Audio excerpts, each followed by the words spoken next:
सी programming के इस video lecture में हम जहाँ तक हमने लास्ट लेक्चर में देखा था फ्लो चार्ट के बारे में, तो मैंने आपको बताया था कि कौन कौन से बेसिक एलिमेंट्स हैं जो कि फ्लो चार्ट में यूज़ किए जाते हैं, और उसकी सहायता से हमने दो नंबर्स को ऐड करने का एक फ्लो चार्ट बनाया था। फ्लो चार्ट बेसिकली एल्गोरिदम का ग्राफिकल रिप्रेजेंटेशन होता है। ग्राफिकल रिप्रेजेंटेशन का अर्थ है चित्रीय निरूपण, क्योंकि हम जानते हैं कि अगर हम किसी भी चीज़ का, अगर कोई भी टॉपिक हो या फिर कोई भी चीज़ अगर आप उसे समझना चाहते हो, तो अगर आपको वो चित्र के रूप में, इमेज के रूप में दिखाई दे तो उसे समझना ज़्यादा आसान होता है। यही होता है अभी हम जब यही होता है अभी हम जब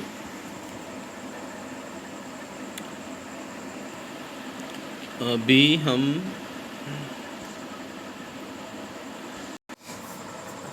यही है जब हम आजकल आपने सुना होगा कि स्मार्ट क्लासेस के बारे में, तो बच्चों को स्मार्ट क्लासेस में समझा। तो स्मार्ट क्लास में हम क्या बताते हैं कि किसी भी चीज़ को पिक्चोरियल फॉर्म में या फिर पिक्चर, इमेजेस, वीडियोस की सहायता से बच्चों को पढ़ाया जाए।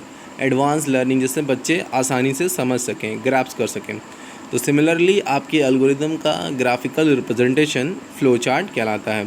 लास्ट लेक्चर में हमने दो नंबर को ऐड करने का फ्लो चार्ट देखा था। इस लेक्चर में हम सिंपल इंटरेस्ट निकालने के लिए, अगर कोई मान लो एल्गोरिदम है, तो वो उसे हम किस प्रकार से इम्प्लीमेंट करेंगे इसके बारे में देखते हैं। सबसे पहले आपको पता है कि सिंपल इंटरेस्ट निकालने का फॉर्मूला होता है प्रिंसिपल यानी मूलधन गुणे दर गुणे समय बटा में 100। शायद एक कंपाउंड इंटरेस्ट निकालने के लिए है, तो आप इससे कंपाउंड इंटरेस्ट भी निकाल सकते हो। अगर हाँ, ये कंपाउंड इंटरेस्ट निकालने का फॉर्मूला है। अगर इसी की जगह पे आपको अगर मान लो सिंपल इंटरेस्ट कैलकुलेट करना है, तो यहाँ पर इंटरेस्ट इक्वल्स टू, तो इस डिब्बे में हम फॉर्मूला लिख देंगे सिंपल इंटरेस्ट इक्वल्स टू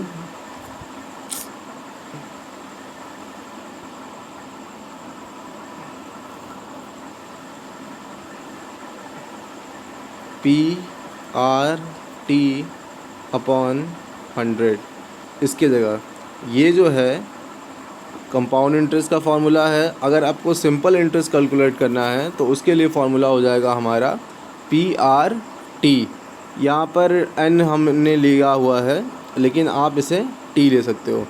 तो हम करेंगे क्या, सबसे पहले हमारा जो प्रोसीजर है वो स्टार्ट होगा, जैसे आपको बताया गया था अंडाकार सिंबल से। इसको हम एक्लिप्स भी कह सकते हो एक तरीके से। तो वहाँ से हमारा स्टार्ट हुआ, फिर रीड PRN। यहाँ पर आप क्या करना, P मैं आपको एक्सप्लेन करने के लिए लिया हूँ, आप इसे खुद से ड्रॉ करना। तो P यानी कि प्रिंसिपल अमाउंट कितना है, R rate of interest, N time है, तो इसकी जगह आप T भी लिख सकते हो। और अगर इसी को देखा जाए, इसी फार्मूले को, तो ये कंपाउंड इंटरेस्ट का है। तो क्या होगा, ये A निकल के आएगा। A मतलब कि इतने टाइम बाद हमारा टोटल पैसा कितना होगा। इससे इंटरेस्ट निकालने के लिए हम क्या करेंगे, इस पैसे को प्रिंसिपल अमाउंट से डिडक्ट करेंगे। तो यहाँ पर हमने अच्छा, यहाँ पर कौन सा सिंबल यूज़ हो रहा है, तो ये एक प्रकार का चतुर्भुज है। और कौन सा चतुर्भुज है, क्वाड्रिलेटरल। तो ये किसके लिए यूज़ होता है, इनपुट आउटपुट के लिए। किसके लिए यूज़ होता है, इनपुट आउटपुट के लिए। तो हमने यहाँ पे एक फार्मूला दिया कि A equals to P into 1 + R/100 to the power N। ये कंपाउंड इंटरेस्ट निकालने का फार्मूला है। उसके बाद क्या होगा कि आपने कंपाउंड इंटरेस्ट कैलकुलेट कर लिया, अब हमें इंटरेस्ट निकालना है। क्या निकालना है, चक्रवृद्धि ब्याज। देखिए, इसे आप प्रोग्रामिंग करने के लिए आपको लॉजिक आना ज़रूरी है। लॉजिक आना मतलब आपको फार्मूलाज पता होने चाहिए, आपको पता होना चाहिए किस प्रकार से चीज़ें इम्प्लीमेंट होती हैं इत्यादि। तो यहाँ पर हम I में से A - P करने पर इंटरेस्ट निकल जाएगा और उसे हम प्रिंट निकाल। यहाँ पर हमें फार्मूला हमारा मेन मोटो नहीं है। हमारा मेन मोटो ये है कि हम किस प्रकार से फ्लो चार्ट ड्रॉ करेंगे। उसके बाद जो भी आउटपुट आएगा उसको हम प्रिंट करा लेंगे। प्रिंट कराने के लिए फिर से हम क्वाड्रिलेटरल यानी समांतर चतुर्भुज का प्रयोग कर रहे हैं। और लास्ट में हमारा स्टॉप। जैसा कि मैंने आपको बताया था कि इसी सिंबल से कोई भी फ्लो चार्ट स्टार्ट होगा इस सिंबल से कोई भी फ्लो चार्ट स्टार्ट होगा और कोई भी फ्लो चार्ट समाप्त होगा। सिमिलरली अगर आपको एक नंबर को चेक करना है कि क्या वो नंबर इवन है या ऑड, तो उसके लिए आप फ्लो चार्ट कैसे बनाओगे? तो वही स्टार्ट की प्रक्रिया सेम सिंबल से हम स्टार्ट करेंगे। उसके बाद हमने उस नंबर को रीड कर लिया, माना वो नंबर क्या है, ए है, तो इनपुट देंगे हम। इनपुट देने के लिए हम समांतर चतुर्भुज का यूज करेंगे, बन गया। उसके बाद प्रोसेसिंग चलेगी। प्रोसेसिंग के लिए मैंने बताया था कि एक चतुर्भुज का यूज़ करते हैं। तो प्रोसेसिंग में क्या होगा कि हम उस नंबर को जो भी हमने इनपुट किया है उसे हम 2 से भाग देंगे। अच्छा, आप जानते हो कि इवन नंबर मतलब सम संख्या और ऑड नंबर मतलब विषम संख्या। यानी अगर कोई नंबर आपको दिया जाए और पूछा जाए कि क्या यह नंबर इवन है या ऑड, यानी सम है या विषम, तो आप किस प्रकार से बताएंगे? तो आप क्या करते हैं कि आप देखते हैं कि जो नंबर अगर 2 से पूर्णतः विभाजित है, यानी उसको भाग देने पर कुछ भी शेषफल प्राप्त नहीं हो रहा है, तो वह संख्या कैसी संख्या है? एक सम संख्या है। अगर उस संख्या से को 2 से भाग देने पर हमें कुछ शेषफल प्राप्त हो रहा है, तो वह संख्या विषम संख्या है। हम इसी लॉजिक का यूज़ यहाँ पर करेंगे। हमने डिवाइड किया, जब भी आप डिवाइड करोगे तो रिमाइंडर आएगा, ठीक है, कुछ ना कुछ तो आएगा, 0 ही आएगा, ठीक। तो हमने क्या किया? अच्छा, डिसीजन मेकिंग के लिए हमने बताया था कि डायमंड सिंबल का यूज़ करते हैं। डायमंड सिंबल मतलब इस सिंबल को हम डायमंड सिंबल कहते हैं, ठीक है। तो अगर आपका रिमाइंडर 0 है तो मतलब क्या है कि जो नंबर है वो क्या है? इवन है। तो अगर इस डिसीजन जो आपने बनाया है, लिया है, उसका अगर रिज़ल्ट यस है तो क्या प्रिंट करो कि नंबर इवन है। अच्छा, प्रिंट कराएंगे किससे? समांतर चतुर्भुज सिंबल से। और यदि वह हमारा जो डिसीजन लिया गया है वो गलत है, यानी रिमाइंडर नहीं आया है, तो नंबर कैसा हुआ? मतलब कि रिमाइंडर आया है, 0 के अलावा कोई नंबर है, यानी 1 आए। अगर रिमाइंडर आया है तो ये नंबर कैसा है? ऑड नंबर है। और इसके बाद ये प्रक्रिया यहीं पर समाप्त हो जाती है। तो आप इसी प्रकार से अन्य छोटी छोटी समस्याओं का भी एक बार फ्लो चार्ट बना के अच्छे से प्रिपरेशन कर लीजिएगा, और कोई डाउट हो तो पूछ सकते हो। अब हम आगे बढ़ते हैं और इसमें हम प्रोग्रामिंग के बारे में बढ़ते हैं।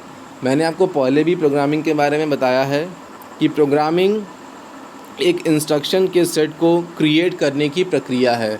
अच्छा, इंस्ट्रक्शन के सेट को क्या कहते हैं? हम प्रोग्राम कहते हैं। क्या कहते हैं? इंस्ट्रक्शन के सेट को हम प्रोग्राम कहते हैं, और कई सारे प्रोग्राम का कलेक्शन एक सॉफ्टवेयर कहलाता है, ठीक है।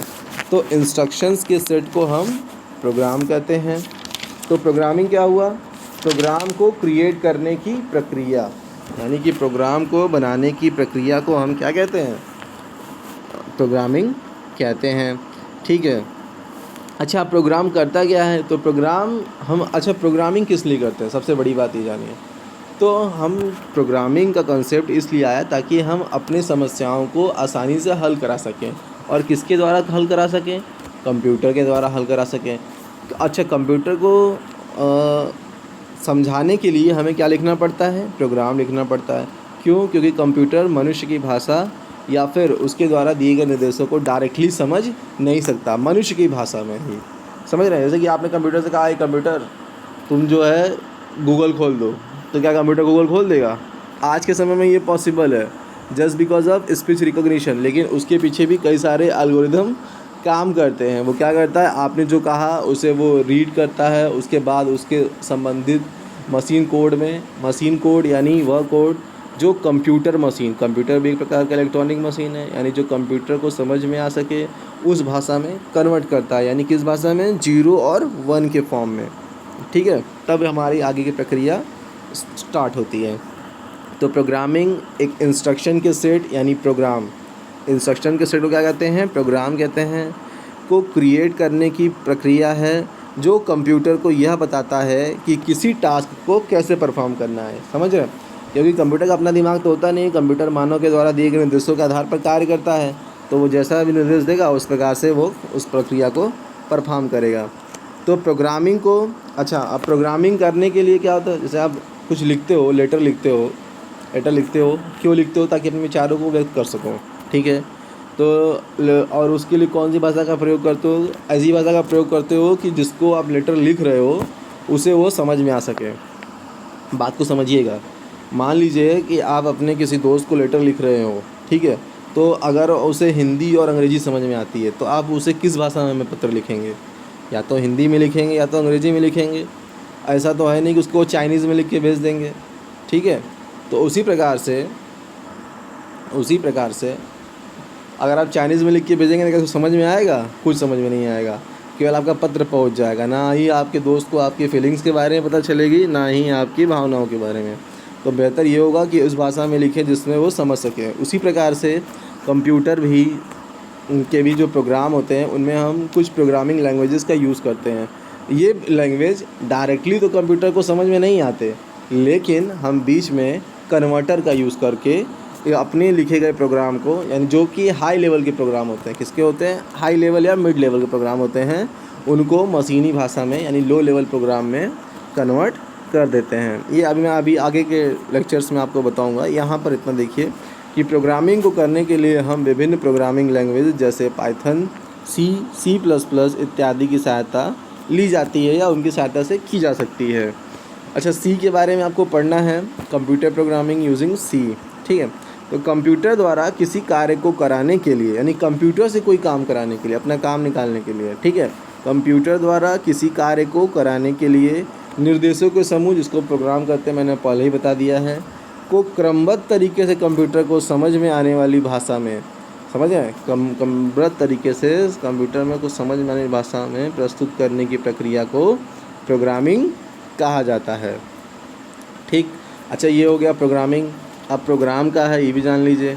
तो प्रोग्राम की जरूरत क्या होती है? किसी भी कार्य को कंप्यूटर के द्वारा कराने अथवा रोकने के लिए कंप्यूटर को समझ में आने वाली भाषा में, समझ रहे हैं, ऐसी भाषा जो कंप्यूटर को समझ में आए, निश्चित क्रम में दिए गए निर्देशों के समूह को प्रोग्राम कहते हैं। ठीक है, अब प्रोग्रामिंग का फ़ायदा क्या है ये भी देख लीजिए। यूज ऑफ प्रोग्रामिंग, तो कहाँ कहाँ पे प्रोग्रामिंग की ज़रूरत पड़ती है? लगभग हर जगह पे पड़ रही है आज के समय में। तो हर जगह प्रोग्रामिंग है, मोबाइल से लेके टीवी भी प्रोग्राम्ड होता है, उसमें भी प्रोग्रामेबल। आजकल एंड्रॉयड के टीवी 4 आ गए हैं। तो अब IoT में, यानी जहाँ ऐसे डिवाइस जहाँ पर इंटरनेट ऑफ थिंग्स का यूज़ हुआ हो, इतना जान लीजिए केवल आप। IoT जैसे कि आपका स्मार्ट वॉच हुआ, स्मार्ट बैंड हुआ, आपके घर के उपकरणों को, मोबाइल फ़ोन यानी AC, फ़ैन, पंखा इत्यादि को मोबाइल से ऑपरेट करना, ये सब संभव हो पाया है IoT की सहायता से। अगला है कंपाइलर के प्रोड्यूसिंग यानी कंपाइलर को बनाने में। कंपाइलर क्या करता है? हाई लेवल लैंग्वेज को लो लेवल लैंग्वेज में कन्वर्ट करता है और वापस से लो लेवल को हाई लेवल में कन्वर्ट करता है। ऑपरेटिंग सिस्टम मानव और हार्डवेयर के बीच में एक इंटरफेस का काम करता है। डेटाबेस को डेवलप करने के लिए, यानी जहाँ पे आपके डेटा को स्टोर किया जाए। एम्बेडेड सिस्टम, कई प्रकार के एम्बेडेड सिस्टम, जैसे कि ऐसे सिस्टम जो एक बार ही इंस्टॉल किए जाते हैं और दोबारा उनको रिकॉन्फ़िगर नहीं किया जा सकता, जैसे आपके टीवी, फ़ोन, वॉशिंग मशीन इत्यादि में जो प्रोग्रामिंग की जाती है। उसके पश्चात क्रिएटिव एप्लीकेशंस, और भी जो मार्केट में अवेलेबल हैं, गेमिंग वोमिंग के सारे एप्लीकेशंस, तो ये सभी के लिए प्रोग्रामिंग की ज़रूरत पड़ती है कि नहीं? आपने भी PUBG खेला होगा, तो सब क्या है? प्रोग्राम ही है, एप्लीकेशन बनाए गए हैं, बिना प्रोग्रामिंग के तो बनेंगे नहीं। तो ये था आपका प्रोग्रामिंग का पूरा कंसेप्ट। अच्छा, एक चीज़ और देख लीजिए आप। देखिए, जो चीज़ जितनी अंदर है वो क्या है? लो लेवल है, और जो चीज़ जितनी बाहर है वो क्या है? उतनी हाई लेवल है। यानी कि अंदर की जो सबसे आपको इस डायग्राम में जो अंदर की चीज़ें दिखेंगी वो क्या है? कंप्यूटर के पास की बिल्कुल। तो कंप्यूटर को कौन सी भाषा समझ में आती है? बाइनरी भाषा समझ में आती है। बाइनरी भाषा मतलब कोई भी सिंबल किस में हो? 0 और 1 के फॉर्मेट में। अब ये बताइए कि A को अगर बाइनरी फॉर्मेट में कन्वर्ट करना है तो A के लिए हमें 65 लिखना होता है मैथ का, और 65 को कन्वर्ट करना पड़ता है। फिर अगर ASCII कोड उसका निकालोगे आप, तो 65 को फिर बाइनरी कोड में कन्वर्ट करोगे, तब जाके आप उसको बाइनरी कोड समझ पाओगे। केवल A का एक लेटर, अगर आपको पूरा पैराग्राफ लिखना है, समझ लो अगर 100 वर्ड्स में, तो आपको कितने सारे 010101 के फॉर्मेट में लिखना पड़ेगा। क्या यह किसी साधारण मनुष्य के लिए या एक अच्छे प्रोग्रामर के लिए भी आसान काम है? नहीं काम है। इसीलिए हमने क्या किया, हमने कहा कि भैया हम ऐसी भाषा में ही लिख देते हैं जो हमें समझ में आए और कंप्यूटर को भी समझ में आए, थोड़ी बहुत बीच की भाषा निकाल लेते हैं, और बाकी 01 में कन्वर्ट करने के लिए हम क्या यूज़ कर लेते हैं? कन्वर्टर का यूज़ कर लेते हैं। क्या करते हैं? कन्वर्टर का यूज़ करते हैं। जैसे अगर आपके देश में कोई विदेशी आदमी आ जाए जो उसको चाइनीज़, रशियन कुछ आता है, तो ऐसा तो है नहीं कि हम रशियन और चाइनीज़ 2 दिन में सीख जाएंगे। तो हम क्या करते हैं? एक कन्वर्टर रख लेते हैं, इंटरप्रेटर, जो आपकी बात को उसे समझाता है, उसकी बात को हमें। तो यही काम हमारा कन्वर्टर करता है। ठीक है, तो सबसे जो आउटर लेवल पे आप देख रहे हैं वो है ऑब्जेक्ट ओरिएंटेड प्रोग्रामिंग। इसमें सारे ऑब्जेक्ट के बारे में, मतलब कि जो भी है इस दुनिया में इंटायर यूनिवर्स सब एक ऑब्जेक्ट्स का कलेक्शन ही है। फिर हमारा प्रोसीजर प्रोग्रामिंग, जैसे हम सी को हम समझ सकते हैं। फिर हमारा असेंबली लैंग्वेज के प्रोग्राम, ये भी। और फिर बाद मशीन लैंग्वेज यानी ऐसी भाषा जो मशीन को समझ में आए, यानी 0-1 के फॉर्मेट में। तो इस वीडियो ट्यूटोरियल में हम इतना ही रखते हैं। अगले लेक्चर में हम आपको अच्छा एक चीज़ और देख लीजिए आप कि विभिन्न प्रोग्रामिंग तकनीक के बारे में। तो एक ऐसा छोटा टॉपिक है ये, इसके बारे में आपको थोड़ा संक्षिप्त में ही जानना ज़रूरी है। एक इसमें से जो स्ट्रक्चर्ड प्रोग्रामिंग है, इसके बारे में आपको डिटेल से पढ़ना है।